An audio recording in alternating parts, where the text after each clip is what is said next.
जय हिंद फ्रेंड्स। आज जो है हम चर्चा करने वाले हैं क्लास 10th के फिजिक्स। जैसा कि ये क्लास और 10th और 12 वालों बच्चों के लिए है।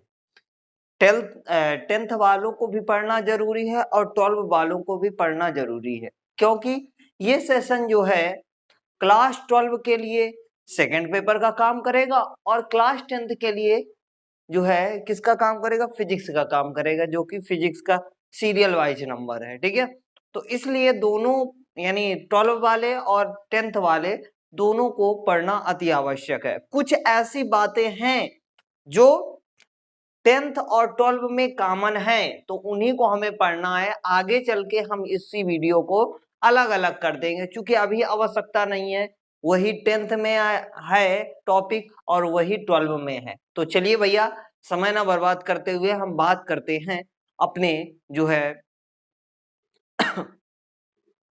फार्मूले के बारे में, यानी हमें फार्मूला निकालना है, तो इसके बारे में हम चर्चा करते हैं। एक्चुअली में होता क्या है तो इसको समझते हैं। अवतल दर्पण की फोकस दूरी दर्पण से वस्तु की दूरी प्रतिबिंब की दूरी में संबंध को स्थापित करना है।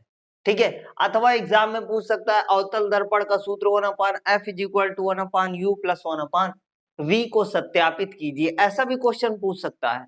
चलो भाई, तो हम बात करते हैं सबसे पहले इसकी थ्योरी के बारे में। जो ये चित्र बना हुआ है ये अवतल दर्पण है। कौन सा दर्पण है? अवतल दर्पण है। अवतल दर्पण का चित्र तो हमने देख लिया, लेकिन चित्र में हमें समझना है कि थ्योरी क्या होगी। तो थ्योरी की हम बात करते हैं। माना कोई M1 M2, माना कोई अवतल दर्पण M1 M2 है, माना कोई दर्पण M1 M2 है। इतनी बात क्लियर हुई? ठीक है, अब देखो, इस दर्पण के सामने कोई वस्तु ओ डैश रखी है। इस दर्पण के सामने कोई वस्तु ओ डैश रखी है। ये वस्तु ऐसे रखी है, ठीक है, जिससे पहली प्रकाश की किरण मुख्य अक्ष के समांतर, मुख्य अक्ष के समांतर चलती हुई बिंदु ए से टकराने के फलस्वरूप मुख्य फोकस एफ से होती हुई बाहर की ओर निकल जाती है। पहली थ्योरी फिर से समझना। माना कोई वस्तु ओ डैश है, ठीक है, जिसे पहली प्रकाश की किरण मुख्य अक्ष के समांतर बिंदु ए से टकराने के फलस्वरूप मुख्य फोकस से होती हुई बाहर की ओर निकल जाती है। ये पहली बात हुई। तथा दूसरी प्रकाश की किरण बिंदु ओ से होती हुई वक्रता केंद्र से होती हुई दर्पण से टकराने के फलस्वरूप पुनः उसी माध्यम में वापस लौट जाती है। फिर से समझते हैं। दूसरी प्रकाश की किरण वक्रता केंद्र से होती दर्पण पर टकराने के फलस्वरूप पुनः उसी माध्यम में वापस लौट जाती है। तो इतनी बात क्लियर हुई कि नहीं क्लियर हुई? ठीक है, अब देखो ये थ्योरी हुई। अब देखो, जहां पर ये दोनों प्रकाश की किरणें जाकर मिलती हैं वहीं पर प्रतिबिंब का निर्माण होता है। अर्थात आई डैश क्या है? इमेज है, यानी प्रतिबिंब है। तो यहां पर प्रतिबिंब बना। अब पूछ लेता है, कभी कभी एग्जाम में पूछ लेता है, जब वस्तु वक्रता केंद्र और अनंत के बीच रखी हो तो उसका प्रतिबिंब कहां पर बनेगा? तो जब वस्तु यहां पर रखी होती है तो उसका प्रतिबिंब क्या होता है भैया? वास्तविक, उल्टा तथा वस्तु से छोटा। तो ये थ्योरी लिख दे भैया। उससे मैंने मतलब है हमें सूत्र को समझना है कैसे। ठीक है, इतनी बात क्लियर हुई कि नहीं क्लियर हुई? समझ में आई सबको? ठीक, अब हम बात करते हैं, यहां पर देखते हैं बेटा कुछ त्रिभुज। ये देखो ओ डैश सी, ये वाला त्रिभुज, इस वाले त्रिभुज क्या आई डैश सी। देखो ध्यान देना, ओ डैश सी, ये एक त्रिभुज। दूसरा आई डैश सी, ये त्रिभुज। अर्थात ये त्रिभुज इस त्रिभुज के बराबर है। ठीक है, तो ये समरूप त्रिभुज है। तो लिखेंगे त्रिभुज क्या होगा? त्रिभुज ओ डैश सी तथा त्रिभुज आई डैश सी क्या है? समरूप है। कोण क्या है? समरूप त्रिभुज है। समरूप त्रिभुज है। इतनी बात क्लियर हुई? अब देखो, यहां पर हम समझते हैं समरूपता की प्रमेय क्या होती है। समरूपता की प्रमेय ये होती है कि दो भुजाओं को बराबर कर दो, एक कोण को बराबर कर लो तो समरूप हो जाएगा, या तो तीनों कोणों को बराबर कर दो तब समरूप हो जाएगा, या तो तीनों भुजाओं को बराबर कर दो तब समरूप हो जाएगा, या तो एक भुजा को बराबर कर दो, दो कोण को बराबर कर दो, ठीक है, तो समरूप हो जाएगा। तो हम यहाँ पर जैसा कि हमने त्रिभुज को तो बराबर कर दिया, एक कोण बराबर कर दिया, अब हम बराबर करते हैं भुजा। तो भुजा देखना भैया, ये वाली भुजा क्या ओ डैश आई डैश के बराबर नहीं है, तो हम क्या लिख सकते हैं ओ डैश बटे आई डैश, ये दोनों बराबर है, बराबर। दूसरी भुजा देखते हैं ओसी, क्या आईसी के बराबर नहीं है, ये वाली भुजा इस वाली भुजा के बराबर नहीं है, तो क्या हो जाएगा ओसी अपान आईसी, इसको डाल दिया समीकरण 1। इतनी बात क्लियर हुई कि नहीं क्लियर? अब देखो दूसरा त्रिभुज हम देखते हैं, दूसरा त्रिभुज क्या है, ध्यान देना, ए एन एफ, ये वाला त्रिभुज आई डैश एफ के बराबर है, क्या लिखेंगे, लिखेंगे त्रिभुज ए एन एफ, ठीक है, या तो ऐसे कहो एन ए एफ बोलो, एन ए एफ, तथा त्रिभुज त्रिभुज क्या आई डैश एफ क्या है, समरूप है, समरूप त्रिभुज है, समरूप त्रिभुज है। ध्यान देना भैया, हमने समरूप त्रिभुज बना लिया। अब देखो इनमें भुजाएं भी बराबर कर लेते हैं, तो कोण तो बराबर कर लिया, ये वाली भुजा इस वाली भुजा के बराबर नहीं है, अर्थात क्या होगा एन ए बटे आई डैश बराबर, दूसरी भुजा देखते हैं एफ एन आई एफ के बराबर, आगे पीछे लिख सकते हो कोई प्रॉब्लम नहीं है, तो एफ एन या N F upon I F. देखो ध्यान देना, ये जो एन ए एन है ये किसके बराबर है, या एन ए जो है वो किसके बराबर है, ओ डैश के बराबर है, अर्थात ये इसके बराबर है। तो यहां पर ओ डैश नहीं लिख सकते, लिख देते हैं ओ डैश बटे आई डैश बराबर एन एफ बटे आई एफ, ठीक है। इसको हमने डाल दिया समीकरण 2, इसको डाल दिया समीकरण 2। इतनी बात क्लियर हुई कि नहीं क्लियर? समीकरण 1 व 2 की तुलना करने पर, समीकरण 1 व समीकरण 2 से, तो भैया देखो लेफ्ट हैंड दोनों के बराबर हैं, क्या लेफ्ट हैंड साइड बराबर है, तो हम जो है यदि समीकरण 1 का मान समीकरण 2 में रख दे तो कोई दिक्कत, यानी O dash upon I dash के स्थान पर ओसी अपान आईसी लिख दे तो कोई दिक्कत, लिख देते हैं। यहाँ पर क्या लिखेंगे ओसी अपान आईसी बराबर, ये वही रहेगा एन एफ बटे आई एफ। इतनी बात क्लियर हुई सबको? अब देखो हमें दूरियां मापनी है ओ सी, ध्यान देना, बहुत ध्यान से समझना, बहुत ही सरल है, कुछ नहीं है, डर बिल्कुल निकल जाएगा यदि ध्यान से देखा तो, अन्यथा नहीं निकलेगा। तो ध्यान देते हैं भैया, ओ सी, ध्यान देना ये ओ सी है। तो हमने बताया था समस्त दूरियां, दर्पण पर समस्त दूरियां दर्पण के ध्रुव से मापी जाती हैं, तो समस्त दूरियां यदि मापनी है तो ध्रुव से मापनी पड़ेगी। अब हमें पता है ओसी इतने निकालना है, यदि यार हम क्या करें पीओ में पीसी घटा दे तो क्या इतनी दूरी नहीं निकल आएगी, समझना, हमें समस्त दूरियां पी से मापनी है, तो यहां यदि यार इतनी हमें निकालनी है, तो यदि यार पीओ माइनस पीसी लिख दे तो कोई दिक्कत, हमें इतनी दूरी प्राप्त हो जाएगी। अर्थात यहां पर हम क्या लिख सकते हैं, यहीं पर लिख देते हैं, क्या लिख सकते हैं बेटा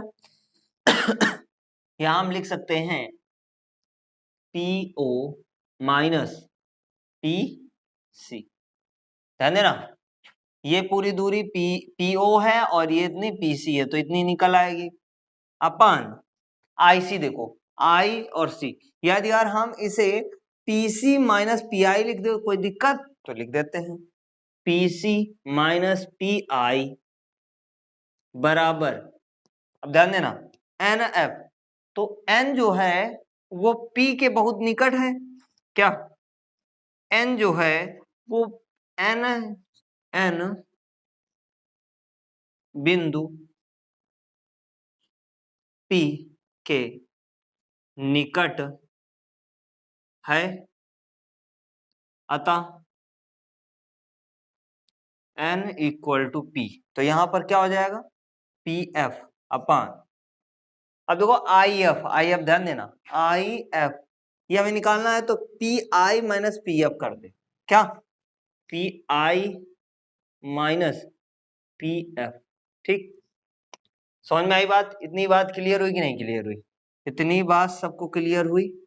ठीक है। अब देखो ध्यान देना, PO हमें ये लिखना होगा कि कहां से कहां तक की दूरियां किससे क्या मापी जाती हैं। तो हमें ध्यान देना है यहां से इस ध्रुव तक की दूरी को किससे मापा जाएगा? चूंकि वस्तु है तो माइनस का U से मापा जाएगा। इस वक्रता केंद्र और ध्रुव के बीच की दूरी यदि मेजर करनी है, ठीक है, यहां पर बना देते हैं, यहां ध्रुव होगा लगभग, ठीक है। तो इसको किससे प्रदर्शित करेंगे? वक्रता, ये त्रिज्या का काम करेगा, किसका? R का, ठीक है। अब देखो यहां से ये प्रतिबिंब जहां पर बना है, तो प्रतिबिंब से यहां तक की दूरी को किससे मेजर किया जाएगा? माइनस का V से। किससे? माइनस का V से। अब यहां से यहां तक की दूरी को यदि मेजर करनी है तो माइनस का F से डिनोट किया जाएगा। किससे? F से। सारी चीजें क्लियर हो गई? अब देखो ध्यान देना, PO, भैया ध्यान देना, PO कितना है? माइनस का U। PO के स्थान पर क्या रख सकते हैं? माइनस का U। देखो P से O तक की दूरी माइनस का U, तो यहां पर रख देते हैं माइनस का U, ठीक। माइनस PC, ध्यान देना, PC कहां से कहां तक है? PC है कोई दूरी, ये माइनस का R है, कितना है? माइनस का R रख देते, अपान PI, सॉरी PC भी वही सेम है, PC ये, तो माइनस का R प्लस माइनस, अब ये देखो PI देखो ध्यान देना, PI कितना है? माइनस का V, माइनस का V सही से बना दे थोड़ा, माइनस का V, ठीक, बराबर PF माइनस का P से F तक माइनस F अपान PI, देखो P से I तक कितना? माइनस का V माइनस PF P से F माइनस का F, ठीक। अब देखो माइनस का अंदर गुणा करा देते हैं, माइनस का U प्लस माइनस में प्लस R बटे माइनस का R प्लस का V, अंदर गुणा करें माइनस में प्लस हो जाएगा, minus F minus V plus F। इतनी बात समझ में आई कि नहीं आई? यहां तक बात सबको क्लियर हुई कि नहीं क्लियर हुई? अब देखो, चूंकि F बराबर हमने पढ़ा था क्या? F बराबर R/2 पढ़ा था कि नहीं पढ़ा था? तो R बराबर क्या होगा? 2F होगा। क्या होगा? 2F होगा। हाँ, यहां लिख देते हैं, R बराबर क्या होगा? 2F होगा कि नहीं होगा? अब जहां जहां R लिखा है वहां पर 2F नहीं लिख सकते, तो यहां पर 2F लिख देते हैं। क्या हो जाएगा? माइनस का U प्लस का 2F upon minus 2F plus V minus F upon minus V plus F। Cross multiplication करा देते हैं, तिर्यक गुणा, इसका इसके साथ में करा देते हैं। तो पहले हम इसका इसके साथ में कराते हैं, इसका इसके साथ में, तो F, ध्यान देना, F का इसके साथ में कराते हैं, क्या हो जाएगा? माइनस का F 2F plus V equal to, इन दोनों का कराते हैं, माइनस का V plus F into minus का U प्लस 2F, ठीक। इतनी बात क्लियर हुई कि नहीं क्लियर हुई? यहां तक सबको बात क्लियर हुई कि नहीं क्लियर हुई? ठीक। अब देखो मल्टीप्लाई करा देते हैं इसका, तो क्या हो जाएगा, मैं प्लस का 2f², इसका कराते हैं तो माइनस का fv हो जाएगा, बराबर इसका इसके साथ में कराते हैं माइनस क्या हो जाएगा, प्लस uv हो जाएगा, इसका इसके साथ में कराते हैं माइनस का 2fv हो जाएगा, इसका इसके साथ में कराते हैं प्लस का 2f² हो जाएगा। ध्यान देना बेटा, ये प्लस का एक दूसरे से कैंसिल हो जाए कैंसिल हो जाएंगे कि नहीं कैंसिल हो जाएंगे, यहां तक बात को सबको क्लियर है? ठीक। अब देखो ध्यान देना, यहां पर बचा क्या, माइनस का fv, इधर बचा क्या, प्लस का uv, और इधर बचा क्या, ये। तो भैया हम ऐसा करते हैं, कुछ छूटा है क्या भैया, 1 2, चलो इसको इसका इसके साथ में गुणा कराया सही है, इसका फिर इसके साथ में कराया सही है, फिर उसके बाद इसका इसका नहीं करवाया, चलो लिख देते हैं बाद में, ठीक है, यहाँ रफ कर देते हैं। इसका इसके साथ में कराएंगे माइनस का fu हो जाएगा, ये हो जाएगा प्लस का 2f², तो इसी से कैंसिल हो जाएगा, ये बचा है ना। अब देखो भैया, इन दोनों को हम उठाकर इधर ले आते हैं, इसको यहीं रहने देते हैं, तो माइनस का fv, और ये इधर आएगा प्लस का 2fv, ये इधर आएगा प्लस का 2f, ये इधर आएगा तो fu हो जाएगा प्लस का, और बराबर uv, ठीक है। अब देखो ध्यान देना, घटाओ भैया, ये कितना हो जाएगा, fv बचेगा, कितना, fv बचेगा प्लस fu बचे बराबर uv।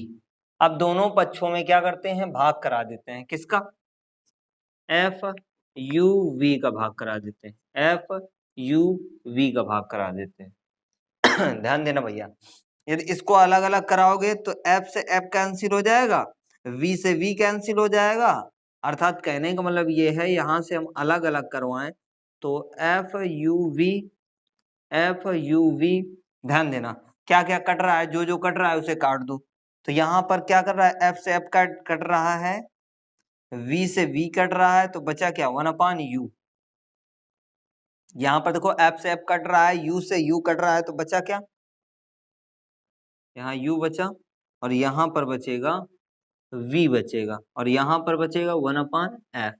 यही तो हमें सत्यापित करना था बेटा, हो गया सत्यापित, इसको आगे लिख लेना, ठीक है। तो यहाँ तक बात सबको क्लियर हुई, आई होप यहाँ तक समझ में आया होगा, यदि समझ में आया है तो दोस्तों के साथ में शेयर कीजिए, चैनल पर नए हो तो चैनल को सब्सक्राइब कीजिए, धन्यवाद।